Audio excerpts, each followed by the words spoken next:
answered the call. It is time to prove you are the hero you say you are.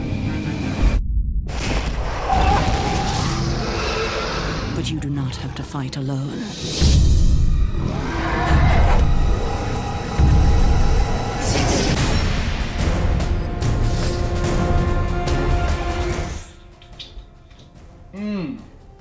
Oh, Coca-Cola. Hello, good evening. You're watching 3 Kilobytes review of Heroes of Ruin for the Nintendo 3DS.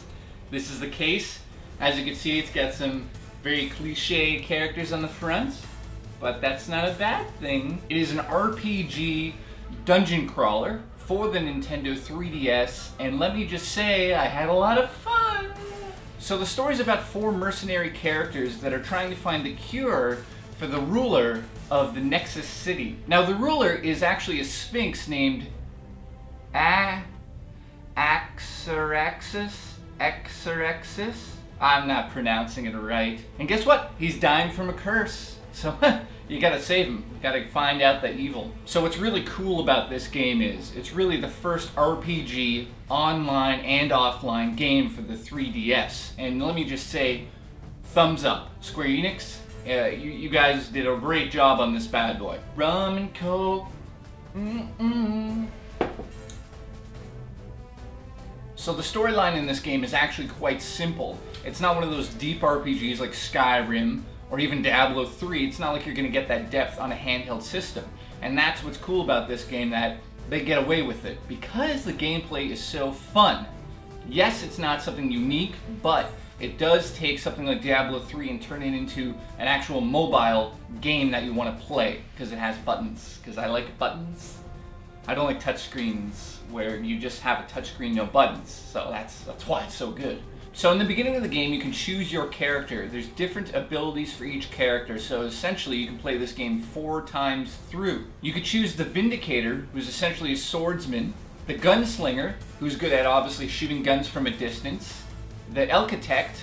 Then you can also be the Savage, who's basically a huge brute who just destroys everything and just owns everybody. He's just huge and he's big. What can I say? He's a big dude. After you've chosen your character, you have the ability to choose local play, offline mode, or worldwide online mode. And what's amazing is, I can tell you, the world online mode works great. Great. It's actually live drop in and out multiplayer on the 3DS, and guess what? It has voice chat and works. Believe it or not, it works. I was so worried that I was going to hear like just mumbled voices online, but no, it actually works really, really well. Very clear. It's very simple to use. You simply hold the L button when you're playing the game and you talk. It's just a press and talk feature that I haven't seen anywhere on the 3DS yet, and they really can. I can really tell that Square Enix and the developer put a lot of time into the online features on this game, because that's where the heart of this game lies. Now, at its roots, it's really, really, really a Diablo 3 or Diablo 2. I'm not going to say knockoff, but it heavily borrows from that game.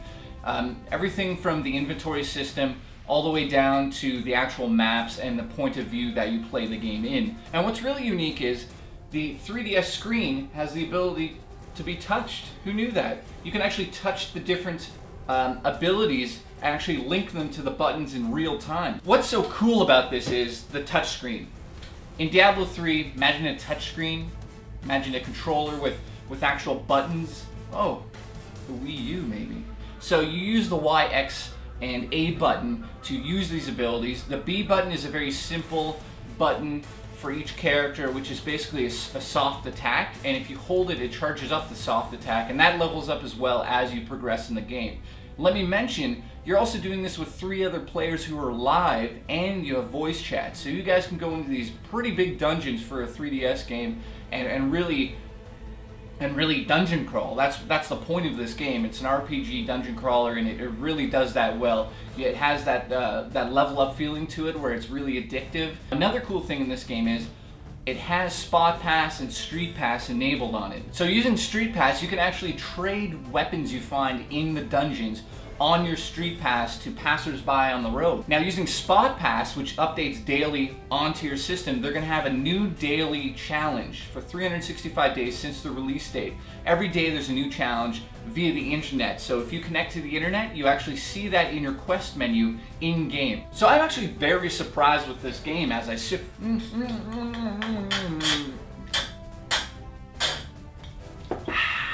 So as for the characters, I know I don't usually go for the brutes or the savages right away because I want to I like to be the magician, I like to be the wizard. I like to be able to cast a lot of spells, and I've noticed that the level up system in this game is actually pretty good. The only thing I realized in the beginning was that there's not a lot of customization in terms of the weapons. In fact, there is none, but I was kind of a little, oh, I wish you could customize the weapons. In terms of the dungeons themselves, there are secret areas that have like a ridiculous amount of treasure, and I thought that was pretty cool, so look for those.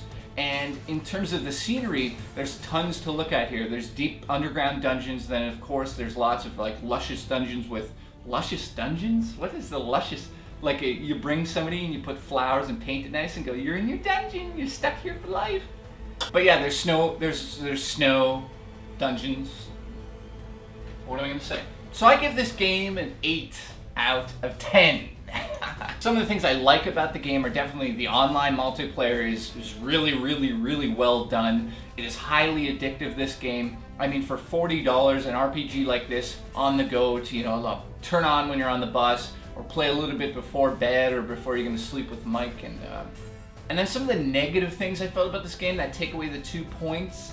So it is cool to have that online ability, but again, it's like a drawn feature to play on the go, an RPG, but then also there's online, but you can't play it unless you're near Wi-Fi. So I guess they want you to go play at like Starbucks, where you will absolutely not pick up any women if you're playing this game.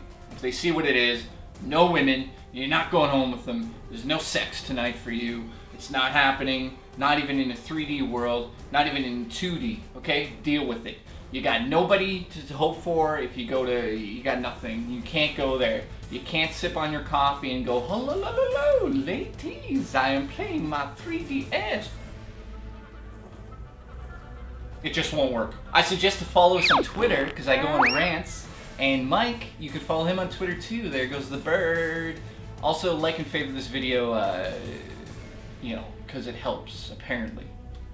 You know, because it helps, apparently, but, you know, I don't believe that. I just broke Mike's iPad.